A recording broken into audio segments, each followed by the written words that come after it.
solamente eso explica esta diapositiva, no es necesario aprendérselo de memoria.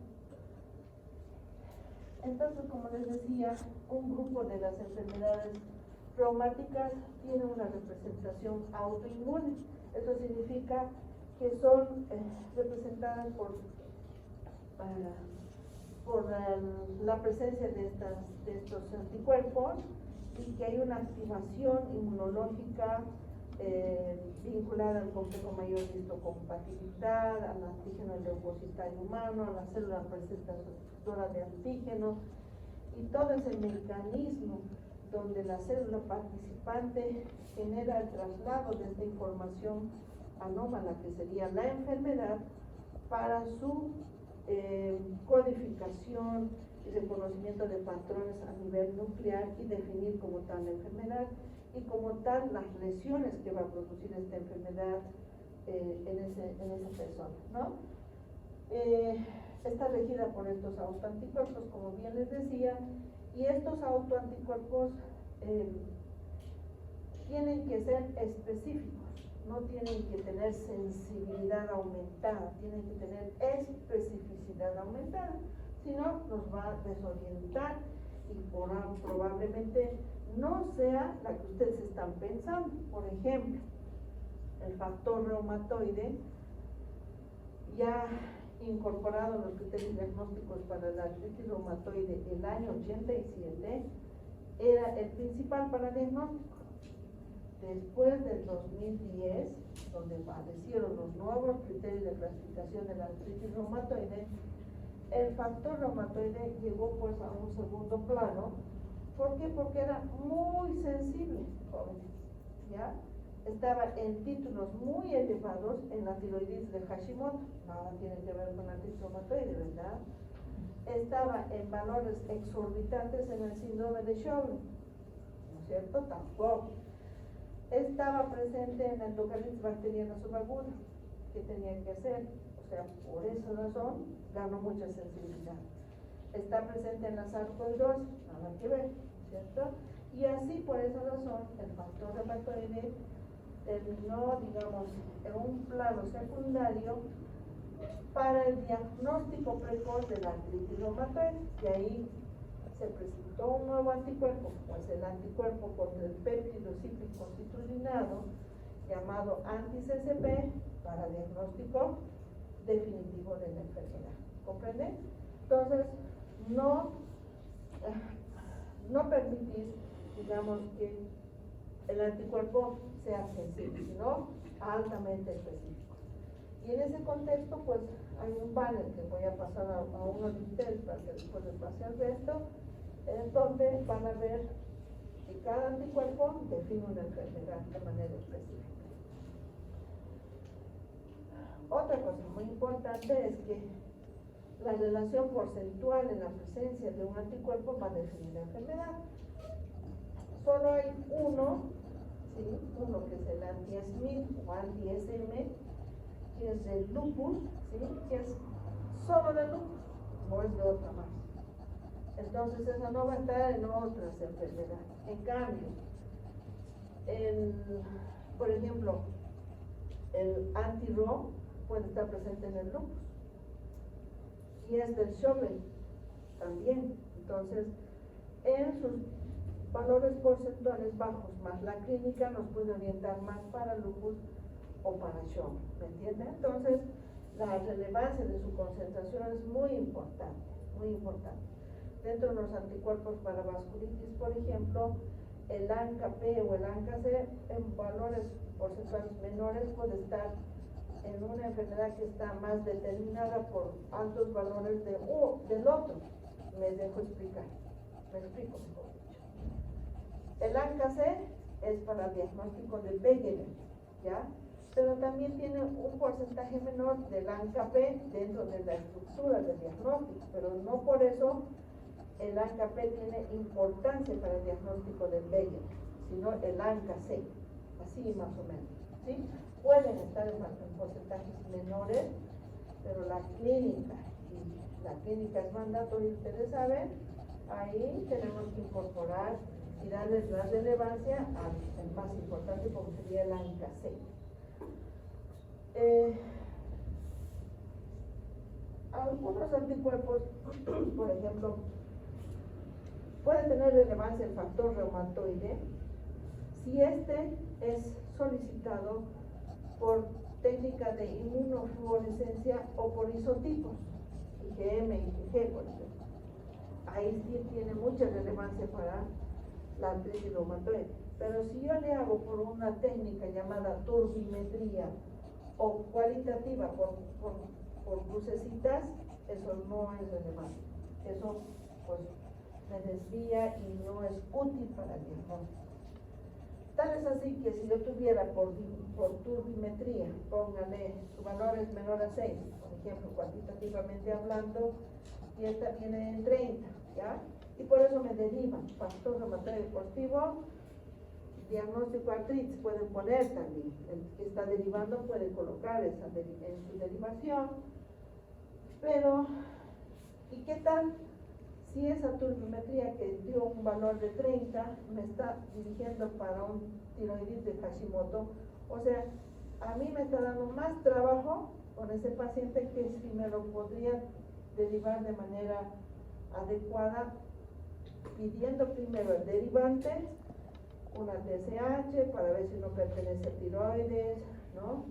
O si no pertenece a una fiebre reumática, que también ahí está positivo, ¿no es cierto? Primero me debería aclarar bien el paciente para derivármelo y no hacerle perder tiempo al paciente, ¿me entienden, no? Entonces hay cosas que debemos estructurar dentro de nuestro manejo, respetando también mis tiempos como especialidad y los tiempos del paciente. Es muy importante pues esa acción entre colegas. Ya entrando a describir la clasificación, aquí están las colagenopatías, ¿sí?, vinculadas a la patología del colágeno, y aquí tenemos la artritis reumatoide, tenemos el lupus eritematoso, el Sjögren, la esclerodermia, la enfermedad mixta del tejido conectivo, la polimiositis, la dermatomiositis, ¿no? Todas estas representadas por sus respectivos autoanticuerpos, ¿no? Y cada una con una característica propia de manifestaciones clínicas, signos sintomatológicos. Ejemplo de lo que digo, la artritis reumatoide es una enfermedad inflamatoria, toditas son enfermedades inflamatorias crónicas, por si acaso, ¿ya? Es una enfermedad que afecta la articulación y empieza ahí. El punto de partida es la lesión articular a partir de lesionar la membrana sinovial, es su tejido blanco de esta enfermedad, ¿no? En cambio, en el lupus eritematoso sistémico, ya dice su nombre, sistémicamente genera daño en todo tejido u órgano. Y esto es provocado ¿por qué? Porque hay una pérdida de la tolerancia inmunológica de nuestro cuerpo a los tantos autoanticuerpos que tiene esta enfermedad. Entonces rebasa el pool, ¿no es cierto?, de los que tienen que ser depurados, y esos autoanticuerpos recirculan, y al recircular se van a ir apegando en tejido u órgano y hacen un compromiso, un comportamiento sistémico de la enfermedad. Por lo tanto, no va a ser tan fácil. Puedo llegar a tener una presentación muy proteiforme, significa varias formas, donde voy a tener una neumonía que si no la interpreto bien voy a pensar que es una neumonía bacteriana y voy a empezar a darle antibióticos, cultivos y no mejora, cambio otro esquema y no mejora, y voy a seguir con ese paciente y no voy a interpretar que es una neumonitis lúpica, por ejemplo. ¿Entiendes? Mucho más difícil, digamos, la interpretación si no conocemos el comportamiento de esta enfermedad. Al conocerla como tal, pues nada se nos podría escapar, sabemos cómo vamos a ir manejando y vigilando en la forma en que quiere evolucionar, digamos, esta enfermedad. Y asimismo, por ejemplo, en la enfermedad de Still, podemos tener un paciente joven, menor de 35 años, con un dato de fiebre de origen desconocido, ¿ya? Puede estar semanas, hasta meses, e inclusive años con fiebre cíclicos, ¿no? Y en esos cuadros febriles puede llegar hasta 42 grados, ¿ya? Y ese paciente va a entrar a internarse, internado, cultivos, antibióticos, empezamos con empíricos, después cambiamos esquema y no mejora la fiebre, no cede la fiebre, le agregamos antifúngicos, es decir, antimicóticos, y no mejora, y es la forma de evolucionar de esta enfermedad. O sea, hace eso, fiebre, fiebre, fiebre, y nada más que fiebre y alguna manifestación cutánea asalmonada que si no la identificamos y como tal, podemos pensar que es en el contexto mismo sistémico de la fiebre, seguimos dando vueltas con ese paciente en las reiteradas internaciones que tiene por estos cuadros febriles que se van dando a lo largo de los años de ese paciente, ¿no es cierto? Y si descubriéramos que eso solamente vamos a diagnosticar con elevación, por ejemplo, de la ferritina mayor a 1000 y darle el corticoide 60 miligramos ese día, no haríamos el diagnóstico rápido y oportuno de esta enfermedad, ¿entienden? Entonces, hay formas de presentación que a nosotros nos puede desvirtuar o dirigir mal a esa probabilidad diagnóstica que debemos tener. Este otro grupo de enfermedades llamadas vasculitis primarias identifica el compromiso del vaso arterial y venoso, más es arterial que venoso. Entendiendo de que el compromiso del vaso es desde el tronco principal, que sería la aorta, hasta el capilar. Si colocamos en una línea todo el árbol arterial, desde la aorta hasta el capilar, podemos tener toda esa variedad de enfermedades, ¿ya? ¿Y cuál es la característica de estas enfermedades? Que compromete el vaso obstruyendo su luz. Es decir, compromete toda la estructura del vaso de diferentes formas, por la presencia de granulomas, por necrosis, por compromiso de la media, de la adventicia, del endotelio, todos con la finalidad de ocluir la luz del vaso. Y a partir de la oclusión para adelante, todo tejido y órgano con un sufrimiento por la isquemia, la deprivación sanguínea, ¿no es cierto?, por todo lo que significa oxigenación y todo lo demás, y llevando a la necrosis de ese tejido y en consecuencia del órgano. Entonces, fíjense que cada una de ellas, ubicadas en cualquier calibre del vaso, puede generar una manifestación clínica y ninguna de ellas ser menor en su agresividad. Todas son agresivas, eso es lo que hay que entender. ¿Y de dónde parte? En la oclusión de la luz del vaso. De la oclusión para adelante, todo el sufrimiento del órgano, significando primero la disfunción de ese órgano y después el deterioro de ese órgano. En ese contexto podemos tener disfunción a nivel cerebral, a nivel pulmonar, a nivel hepático, a nivel pancreático, a nivel digestivo. Imagínense una señorita de 40 o 35 años con necrosis de las mesentéricas por alteración a nivel de las mesentéricas y necrosis de asas que van a llevar a la resección del asa, colostomías y etcétera. ¿Me entienden, no? Entonces la gravedad está en el compromiso del vaso. Entonces las vasculitis primarias son estas entidades, para separar de las vasculitis secundarias, que pueden ser de muchas causas. Ejemplo, el pasaje rápido de un antibiótico, pasaje rápido del potasio, los drogaditos que se colocan a nivel, digamos, por vena, ¿no es cierto? Esos provocan las vasculitis secundaria a otras situaciones. En cambio, estas son vasculitis primarias. Aquí los anticuerpos que les representan, como les decía, son pocos, pero definen varias enfermedades. Dentro de estos anticuerpos tenemos el ANCA-C, el ANCA-P, la dientotelina, que van definiendo cada una de estas enfermedades. Hay otro capítulo que habla de trombofilias primarias. Existen otras trombofilias secundarias, pero en las primarias estamos hablando de entidades que están representadas por autoanticuerpos, pero que la característica de estas no es inflamar ningún tejido, no hay inflamación. Lo que hay en estas entidades es obstrucción de la luz del vaso por trombos formados. Es una hipercoagulabilidad adquirida. Hay coágulos por doquier a partir de una alteración autoinmune con la conformación de estos anticuerpos que hacen estos coágulos formados que van a ir a ocluir cualquier territorio arterial y o venoso, ¿ya?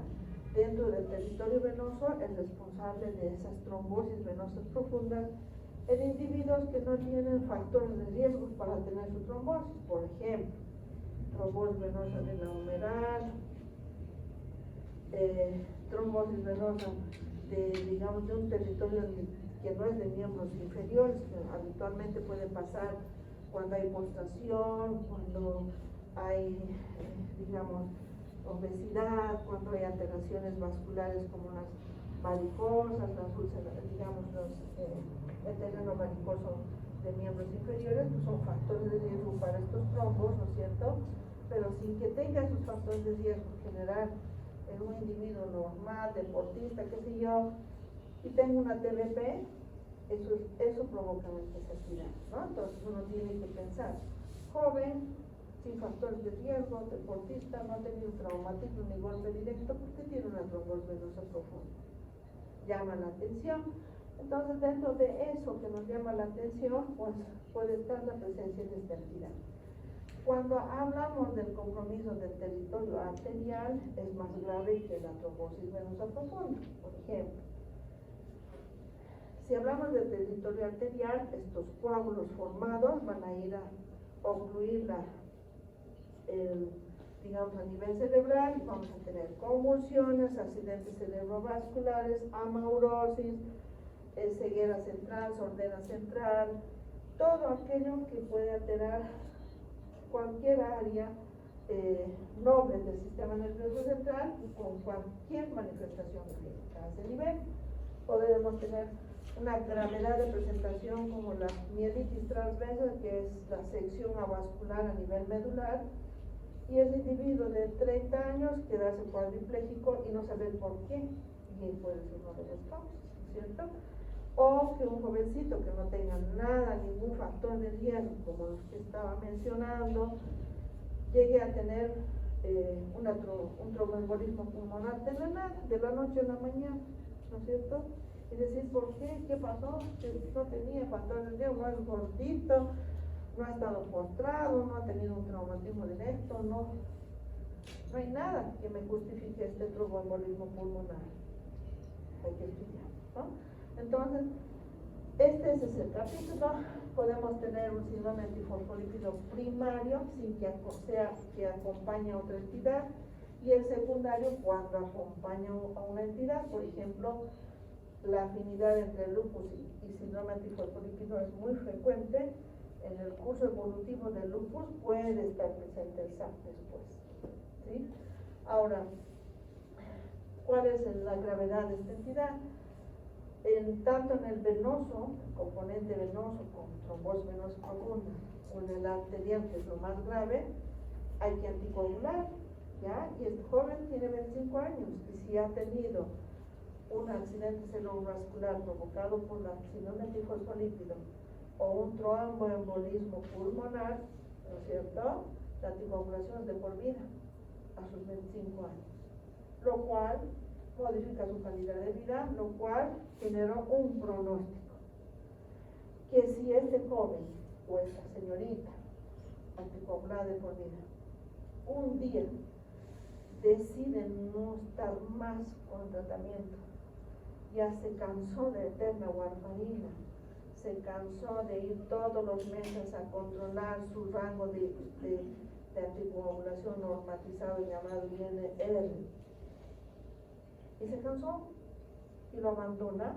Al día siguiente el síndrome empieza a arrancar porque no está detenido, no está frenado, ¿no es cierto? El síndrome y empieza a hacer coágulos otra vez y se instala el síndrome catastrófico del antifosfolípido. Entonces ahí significa que va a tomar muchos órganos, va a ser una disfunción multiorgánica con compromiso pulmonar, hepático y renal. Entonces de a poquito el paciente va a tener disnea, hipoxemia, hipercapnia, ¿no es cierto? Y va a tener insuficiencia hepática con transaminasas elevadas, encefalopatía hepática, y el riñón va a empezar a deteriorarse, el filtrado glomerular se va a alterar, la creatinina va a subir y se va a morir. 99% de mortalidad, ¿no es cierto?, de esta entidad por la instalación del síndrome catastrófico. ¿Me entienden? Entonces, así de serias y graves son las entidades. Hay otro capítulo donde hablamos de las artritis seronegativas. El título lo dice, no tienen representación serológica, aunque quisiera tener un anticuerpo, no hay anticuerpo. Pero tienen características puntuales, ¿no es cierto? La espondilitis anquilosante, por ejemplo, genera lo que dice, rigidiza la columna vertebral en su evolución natural. El joven tiene menos de 35 años y ya tiene mal pronóstico, porque su columna está anquilosada, ¿ya? Y además de ello ya tiene manifestaciones extraaxiales como uveitis, insuficiencia aórtica. Imagínense lo que va a tener este paciente. Pero no tengo una forma de identificar con anticuerpos y tengo solo una presentación de un antígeno llamado HLA-B27 con el que puedo acercarme a decir, se trata de una espondilitis anquilosante, porque yo sé que el HLA-B27 también está presente en estas otras. Por lo tanto, tan específico no es, ¿verdad? Pero me ayuda. Pero anticuerpos no tengo, por eso dice cero negativas, ¿no? Pero en todas estas, por ejemplo, hay artritis en su forma de presentación, y la artritis de estos pacientitos siempre empieza en miembros inferiores, no arranca aquí, arranca abajo, y la forma de arrancar es, digamos, a veces simétrica o asimétrica y no tiene, digamos, la característica de la artritis reumatoide de deformar. Entonces, por eso hay que tomar atención a la forma de presentación y en eso de la forma de presentación, por ejemplo, la artritis psoriásica puede presentarse 10 años después de que la persona con psoriasis cutánea haya evolucionado a una artritis psoriásica. Es decir, primero, cuando tenemos una psoriasis cutánea, hay que establecer que a los 10 años va a tener artritis psoriásica. Y la artritis psoriásica tiene muchas formas de presentación, como una artritis reumatoide o como una mutilante, con destrucción del soporte esquelético de dedos de la mano y los pies. Entonces quedan colgando como sueltos los dedos sin soporte esquelético, ¿no? Entonces uno tiene que tomar atención a la psoriasis cutánea y no decir, no, son lesiones en la piel, no pasa nada. No es que no pasa nada, va a pasar que va a tener artritis psoriásica después. Ahora, puede tener artritis, estos pacientitos, ustedes le piden los anticuerpos, todo negativo, entonces se trata de una seronegativa, ¿no? Y si uno ya tiene la capacitación para ir a buscar, ya le pidieron anticuerpos, todo negativo, y dicen, sí, es una artritis, y por ahí es psoriásica, y usted dice, le voy a ir a buscar placas de psoriasis detrás de las orejitas, que nadie revisa, ahí se instalan, decían, placas de psoriasis pequeñas, cuero cabelludo, ¿no es cierto? Va buscando y no encuentra, ¿ya?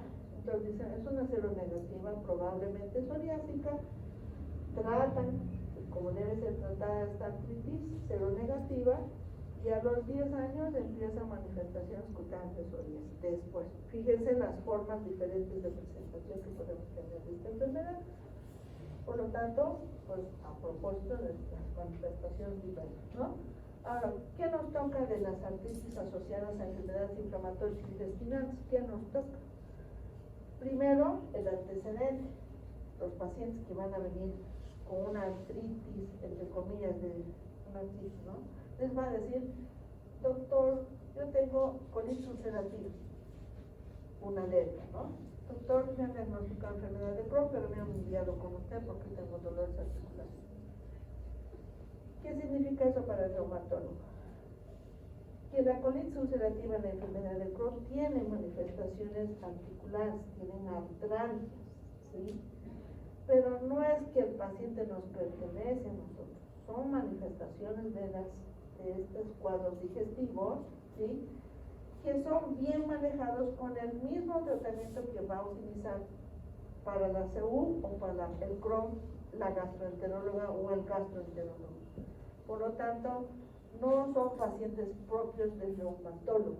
Si viene y nos comenta que tiene artritis, igual se lo mandamos porque es el mismo tratamiento que va a controlar el cuadro articular. ¿Qué no tiene relevancia? ¿Por qué no tiene relevancia? Lo más relevante es pues tratar la colitis ulcerativa. Si sigue sangrando, le van a sacar todo el colon, ¿verdad?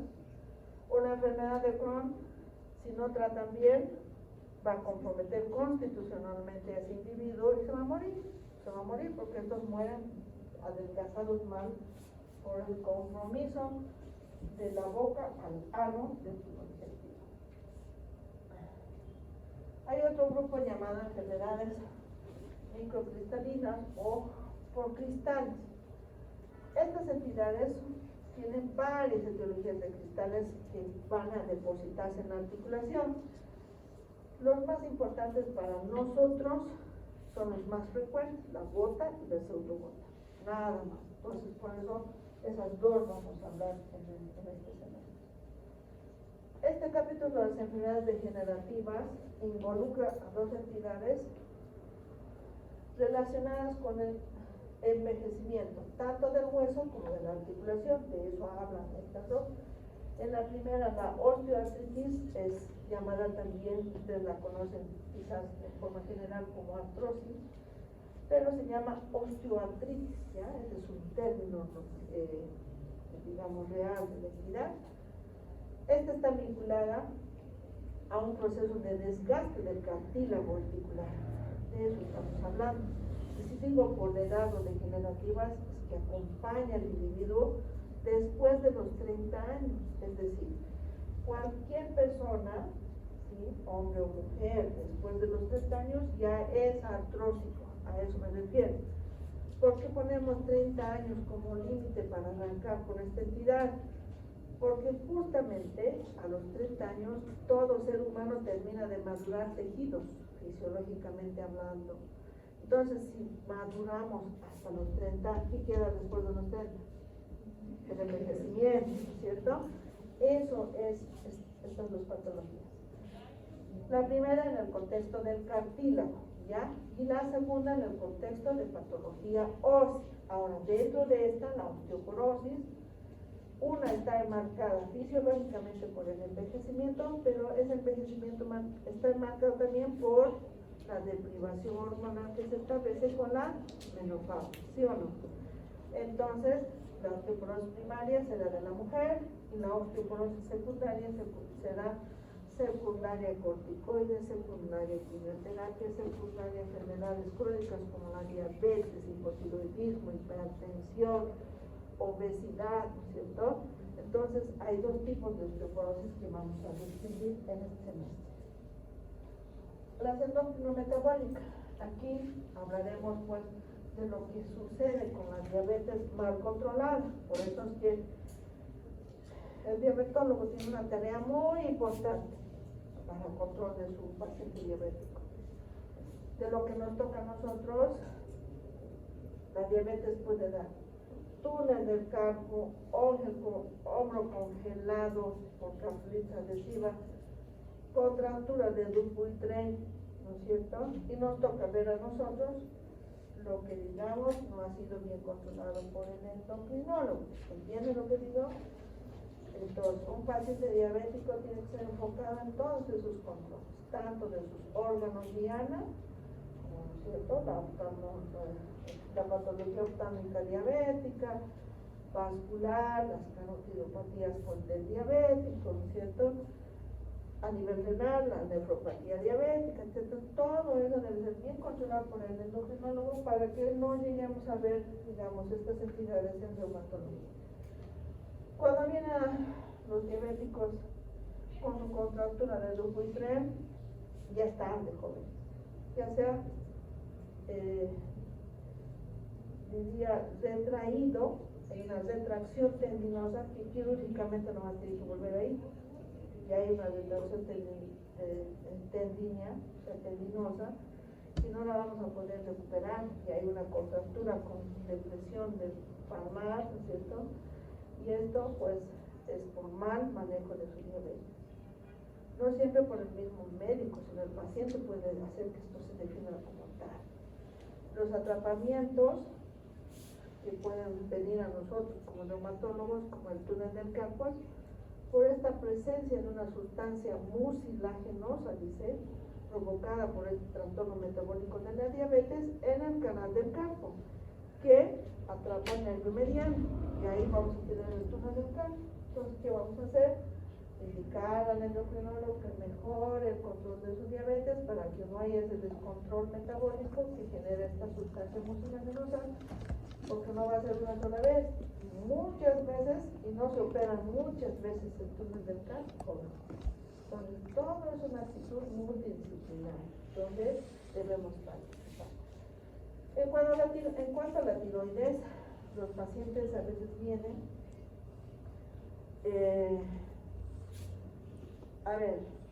para patología articular, el hipotiroidismo hace aumento de peso, ¿no es cierto? Vienen gorditos. Entonces me duelen las rodillas. Sabemos que la artrosis es mayor de 30 años, ya tiene ya 45, ya. Voy a decir que es también por artrosis. Pero también es por el sobrepeso provocado por su hipotiroidismo. Por lo tanto, a estos pacientitos les dicen, ¿no? ¿Por qué es gordita? Es que tengo hipotiroidismo. Es una causa que ha provocado también que afecte más sus rodillas, su cadera, su talón, sus tobillos, qué sé yo, ¿no? Pero cuando viene con dolor articular, el paciente no va a decir que le duele las rodillas, sino que le duelen las manitos, les va a manifestar que el dolor articular es de años de evolución, ¿no? Entonces ustedes tienen que ahí saber definir, decir, esto no es por artritis reumatoide, sino puede ser por otra causa. Entonces van viendo el contexto y dicen, años tiene usted este problema, años doctor que me duele, ¿no? Entonces, por ahí ni sabe que es hipotiroidea. Entonces le pide una TSH, si esta está muy elevada y no hay una artritis reumatoide, dicen esto es por hipotiroidismo, le envían al endocrinólogo para control de su tiroides, ¿no? En el caso de hipertiroidismo, les sabrán que ese paciente también tiene dolor articular, pero por hipermetabolismo que produce el hipertiroidismo. Entonces estos pacientitos tienen dolor articular, una artralgia se llama, sin mayor relevancia, no hay edema, no hay inflamación, no hay ninguna manifestación inflamatoria, sino dolor solamente, y además tiene piel caliente y temblor finolista, y eso no nos estaría acercando a un hipertiroidismo, ¿no? En cuanto a las paratiroideas, es decir, patología paratiroidea, siempre está vinculado pues a una alteración de las paratiroideas más común que sucede cuando les hacen la tiroidectomía vinculada al cáncer de tiroides o por otra causa, un bocio multinodular con digamos nódulos muy calientes, con mucha probabilidad de que sea cancerígeno, etc. No hay muchas indicaciones para la tiroidectomía. Y al hacer este acto quirúrgico también vuelan las paratiroides, pues jóvenes, ¿no es cierto? Son chiquititos que están detrás de la tiroides, los sacan también, y si no prenden en los esternocleidos, pues quedan hipoparatiroideos. ¿no es cierto? Y ahí tienen patología vinculada a la alteración en el manejo del calcio, que es responsable de las paratineas. Entonces van a venir con contracciones, con calambres, que no corresponde que nosotros tratemos con. Más bien, eso es para que el endocrinólogo corrija y maneje los niveles adecuados de calcio, ¿verdad? Nos puede corresponder de alguna manera la enfermedad paratiroidea secundaria, digamos, pero en el contexto de que si la lúpica está en enfermedad renal crónica, ya tiene un hiperparatiroidismo secundario, una ERC, enfermedad renal crónica, sí, ahí podemos interpretar, ¿no? Pero tampoco corresponde de que nosotros estemos detrás de ese proceso, pero tenemos que empezar un tratamiento en el contexto de que fue por un lupus, que se provocó una enfermedad renal crónica, por compromiso renal, ¿no? En evolución natural de la enfermedad. En cuanto a las enfermedades suprarrenales, pues es infrecuente ver, pero alguna vez hemos tenido Cushing, ¿no es cierto? Que tenemos que hacer la relevancia, pero, o una enfermedad de Addison también, que nosotros tenemos que tratar de repente, no el Addison en sí, no el Cushing en sí, sino lo que provoca secundariamente una osteoporosis, ahí nosotros tenemos participación traumatológica. Otras enfermedades óseas, además de la osteoporosis, podemos tener, digamos, participación en cuanto al manejo de estas enfermedades con la enfermedad de Paget y la necrosis ósea vascular, lo más frecuente. La enfermedad de Paget es una entidad ósea, ¿sí? Pero por una característica puntual, jóvenes. En la enfermedad de Paget tenemos un osteoclasto y un osteoblasto completamente desorganizados en su actividad, súper hiperactivos, por así decirlo, ¿ya? Están locos ambos, uno tratando de formar hueso de mala calidad y el osteoclasto comiéndose el hueso. Entonces tenemos un hueso establecido por lo tanto de mala calidad, blando y deformante, con tendencia a la deformación más bien. Entonces vamos a tener, ustedes en la calle van a tener pacientes así, con un pie así, habrán visto muchas veces, ¿ya? Esos son Paget, ¿ya? La deformidad ósea por mala estructura, microarquitectura del hueso, a punto de partida de una hiperactividad del osteoclasto y el osteoblasto, uno comiéndose y el otro formando un hueso de mala calidad. Eso es lo que vamos a ver en el semestre. Y la necrosis ósea vascular, porque es parte del uso de tratamiento que nosotros hacemos como el corticoide, que puede llevar al uso de, mejor dicho, el uso del corticoide a dosis muy altas puede llevar a esta consecuencia, que es la necrosis ósea vascular, o la misma enfermedad puede llevar a esta situación, como hace el lupus o las vasculitis, por ejemplo. ¿Ves? Otra, el síndrome antifosfolítico.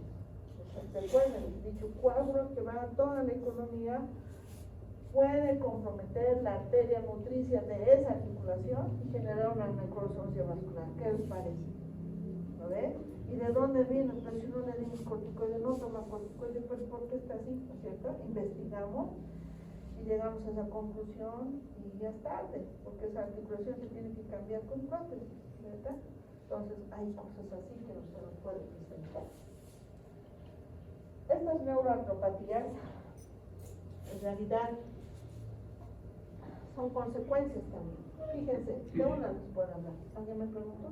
Rápido. La segunda es los síndromes de atrapamiento. Por ejemplo, la artritis reumatoide en su evolución natural empieza a deformar, ¿ya? La articulación, y en esa deformidad compromete el canal del carpo y también el canal de Guillain por esa deformidad articular. Y vamos a tener este síndrome de atrapamientos neurológicos, ¿no? Síndrome del túnel del carpo, síndrome del canal de Guillain, síndrome del cubital, del tibial posterior, por esas deformidades. Imagínense, Entonces, es más bien dentro de este grupo, es más bien consecuencia de, y vamos a tener este síndrome. El síndrome regional doloroso complejo, o llamado también enfermedad de Sudeck, es una entidad muy aislada, particular, y como su nombre indica, es regional, y puede estar, digamos, gatillada o empezar a presentarse como tal después de un infarto de miocardio, de una gran cirugía, una cirugía cardíaca abierta también puede ser, una luxación, ¿no es cierto? Un esguince de tobillo les puede provocar esto, ¿no? Entonces, piensen, o sea, no es tan dirigido por algo, por muchas causas, pero la característica puntual es que va a tener un dolor regional, como dice, muy complejo. ¿Por qué? Porque hay una liberación simpática tal que tiene una piel tan, digamos, brillosa, ¿sí? Por esa actividad simpática, y piloerección. Los vellitos están así, totalmente erectos, digamos, ¿ya? Y una piel caliente, y si vemos esto por medio de imágenes, tenemos una osteoporosis localizada en esa área, en esa región. Es tan doloroso que el paciente prácticamente se discapacita. Si no acude rápidamente a una ayuda y no se identifica como tal, puede pasar meses con este cuadro, hasta inclusive llegar a la atrofia de músculos de los tejidos blandos, digamos, a nivel de esa región afectada, ¿no? Fíjense cómo es. Entonces, en este caso, por ejemplo, si diagnosticamos, un tratamiento directo son los bifosfonatos, y ahí dice amén, después de una vía crucis, digamos, de dolor de 3, 4, hasta 6 meses puede estar con este dolor. ¿Por qué? Porque no tiene características que nos ayuden a pensar en este síndrome regional complejo doloroso, ¿sí? Y solamente el adiestrado, el capacitado nos puede ayudar a decir, se trata de esto, vamos a pedir, no sé, una densitometría, un centilograma, o sea, una gammagrafía ósea, y me va a identificar un área de osteoporosis localizada, y digo, se trata de eso, ¿no? Entonces, es muy difícil llegar al mismo. Aquí, en este grupo, tenemos otras entidades, además de las que ya he descrito, el síndrome de atrapamiento, como la bursitis, la epicondilitis, el codo del tenista, del golfista, el hombro doloroso y demás, que son los que engrosarían la consulta en sí, a excepción de la fibromialgia es demasiado infrecuente, muy infrecuente, por lo tanto, pues está dentro de este grupo, y son los que están mucho más cerca a la consulta, es decir, los que más frecuentemente diagnosticamos en el día a día. Importante esto que les digo, porque es mejor tener esto a tener una artritis reumatoide como diagnóstico de los pacientitos, ¿no? Porque es mucho más discapacitante la artritis, el lupus, el Sjögren que estas. Hay que tomar atención a estas entidades, porque muchas de ellas están relacionadas con actitudes laborales jóvenes, ¿no? Por ejemplo, la bursitis, ¿cierto? La actitud laboral de estar mucho tiempo, horas de pie, una actitud, digamos, corporal mucho tiempo, por decir, empujar, levantar cosas pesadas, etc. Puede hacer que se presente cualquiera de estas entidades. Por ejemplo, la epicondilitis, el uso es muy continuo todos los días. Epicondilitis Epitropinsky, ustedes se imaginan, por ejemplo, les doy un ejemplito, las peladoras de pollos de INVA. Ellas tienen 6 horas de trabajo continuo, en turnos, ¿no? En 6 horas tienen que hacer 6.000 pollos, de las plumas, ¿no es cierto? Y fíjense, ¿no es cierto? Entonces tenemos epicondilitis y epitropinsky. Lo más frecuente de ver en la consulta desde el punto de vista laboral, ¿no? Ahora, este otro, el síndrome de Tietze. El síndrome de Tietze es una osteocondritis. Es la inflamación del cartílago que está entre el esternón y la costilla. No es directo la unión de la costilla al esternón, hay un cartílago, una articulación. Entonces la osteocondritis es muy frecuente ver en jovencitos, también desde el punto de vista laboral, y en los señores ancianos. 3 escenarios: jovencitos porque usan poleritas muy descubiertas en la parte del tórax, ¿no es cierto? Y los golpes de frío y calor generan inflamación del área. Del punto de vista traumático, digamos, ¿no? Trabajo forzado, que también hace que, no sé, levantar muchos pesados, que sirve desde el punto laboral, también hace un síndrome de Tietze. En los señores ancianitos tienen poca movilidad, poca capacidad muscular, tienen que autovalerse, viven solos, etcétera, y de repente también ellos hacen otro escenario de osteocondritis, ¿no? Entonces, es lo más frecuente que vemos en la consulta. Estas otras son, digamos, también un grupo de enfermedades congénitas del tejido conectivo que prácticamente son muy infrecuentes para nosotros como reumatólogos, a excepción, por ejemplo, del síndrome de Ehlers-Danlos. El Ehlers-Danlos es una entidad que se caracteriza por hiperelasticidad articular. La cápsula articular es muy laxa y los ligamentos también. Entonces los jovencitos vienen a la consulta entre los 17 hasta los 21 años, siempre doloridos. Cuando se les examina, tienen mucha elasticidad articular, los dedos van para atrás, etcétera, y tienen la historia de luxaciones o subluxaciones. La mayor parte de las veces hablan de luxación de la rodilla o del hombro, ¿no?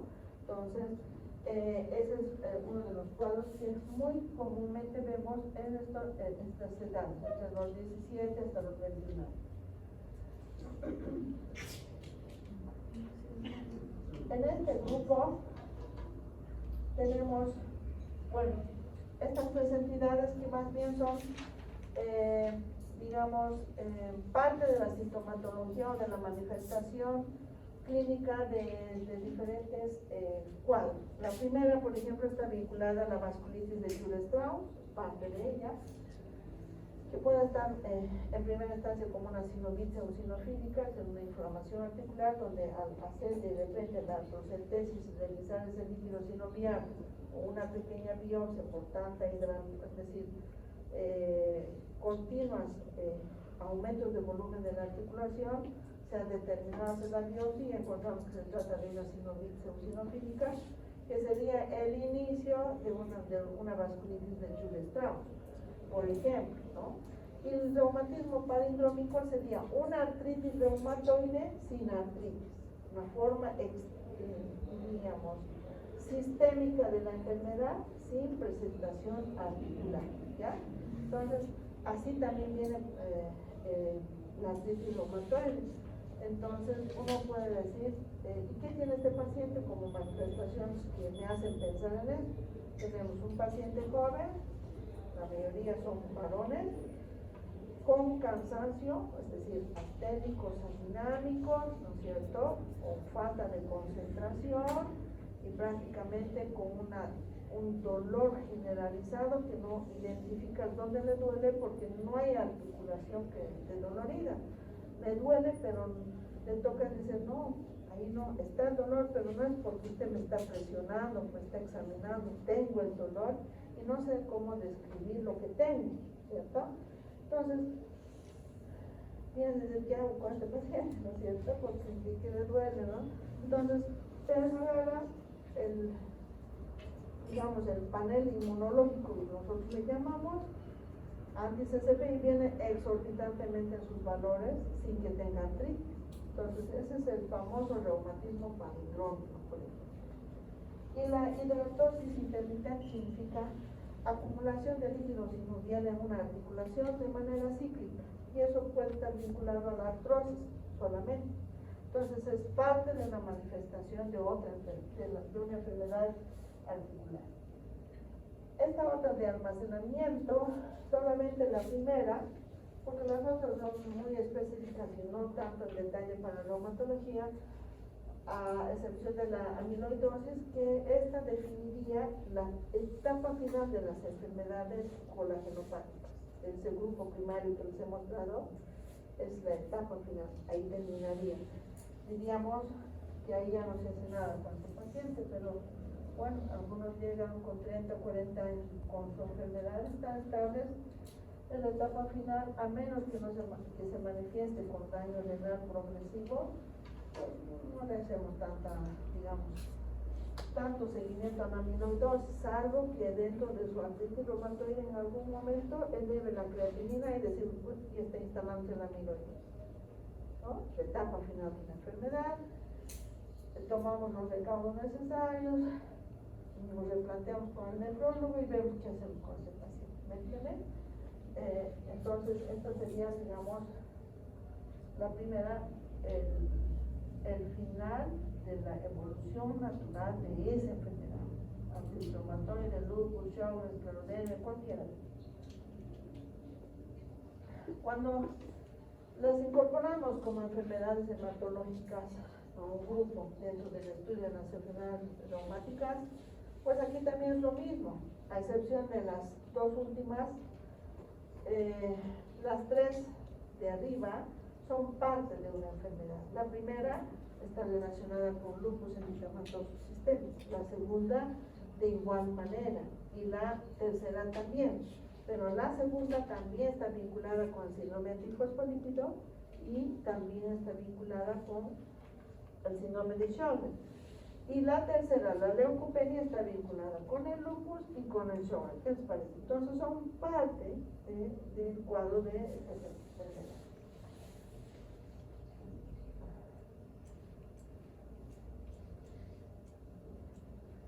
Aquí nos tomamos un tiempo nosotros como reumatólogos, pero en la consulta, es decir, en el área de emergencia. Les va a llegar a ustedes una monoartritis, eso significa una articulación inflamada, ¿verdad? Entonces, habitualmente en la rodilla, entonces va a venir con una gonartritis, gorda, con impotencia funcional y febril el paciente, febril, ¿ves? Entonces, me duele la rodilla. ¿Cuándo te ha empezado? Ayer en la mañana. ¿Y por qué estás viendo las cosas a la mañana? Que pienso que eso me va a pasar, ¿no ves? Así viene, ¿no es cierto? Entonces tú te estabas por ir a dormir y al otro le llega al otro y se arruinó tu descanso, ¿no? O sea, tú tenías que irte a las 4 y el otro tenía que hacer su parte, ¿verdad? Entonces, como está ocupado, le quieres, no sé, quieres arrancar su rodilla, no sé, poner un diazepam, que es bueno que espere hasta las 9 del otro día, ¿ves? Pero no puedes hacer eso. Entonces, ¿qué haces? Vas, revisas, ves que está gorda la rodilla, tocas, tiene las entradas de Celsius, ¿no es cierto? Choque rotuliano positivo significa agua en la rodilla y dices, ya, jeringa de 10 a centésimos. Eso es lo que deben hacer ustedes con una rodilla pensando en séptica. ¿A ver? Retiran y llevan análisis.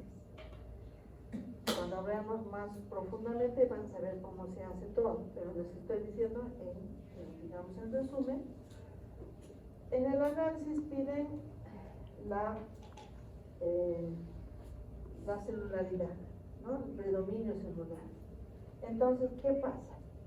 En el predominio celular dice mayor a 50.000 leucocitos a predominio neutrofílico, igual artritis séptica. ¿Está? Ahí termina la participación del joven. Obviamente, en el retiro de la artrocentesis van a descomprimir, van a ayudar al paciente. ¿Me entienden? Llevaron la muestra a análisis y ustedes están descomprimiendo para ayudar a ese paciente.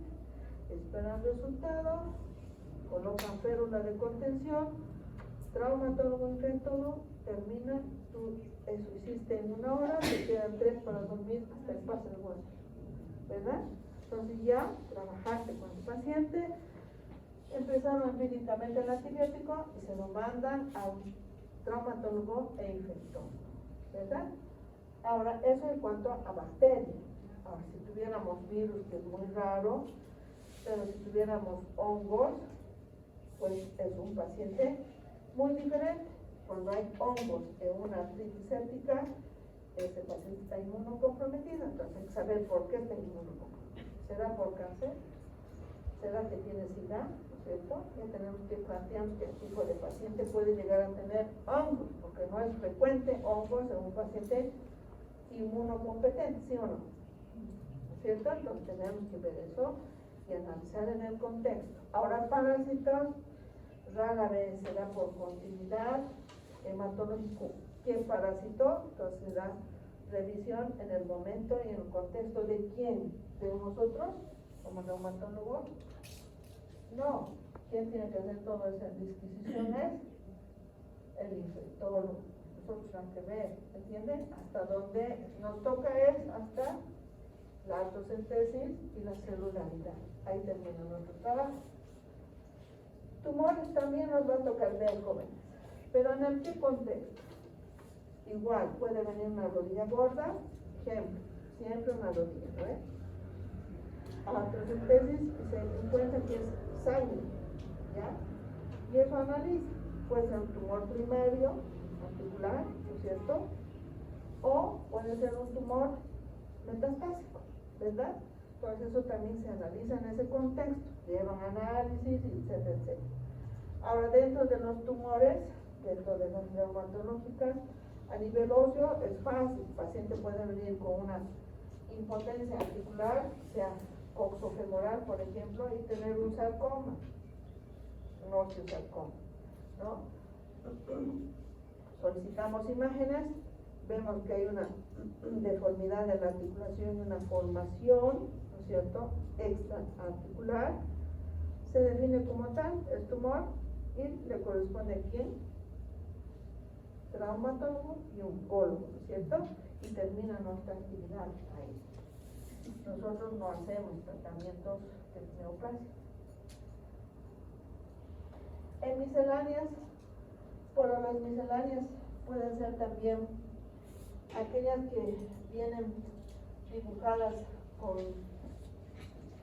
con patologías diversas, ¿no es cierto? Aquí podemos volver a colocar la tendinitis, epiescleritis, mejor dicho, epicondilitis, epidrocleitis y todas aquellas, y estas en las cuales la sarcoidosis, por ejemplo, a veces nos mandan a nosotros diciendo interconsulta reumatología por sarcoidosis, sabiendo que las sarcoidosis son más manifestaciones cutáneas que articulares, nada que ver con esta patología, ¿no? Pero dentro de los capítulos que revisan de reumatología también son las sarcoidosis. Y enfermedades pancreáticas y articulares, cuando estamos hablando, por ejemplo, de lupus, pueden haber compromisos pancreáticos, ¿no?, dentro del terreno de sintomatologías que lleven lupus, nada más, pero es para nosotros conocer primero la lúpica, saber los síntomas y quizás incorporar estas que están aquí definidas como misceláneas. Y ahí sería, digamos, la clasificación de las enfermedades reumáticas. ¿Hay alguna pregunta?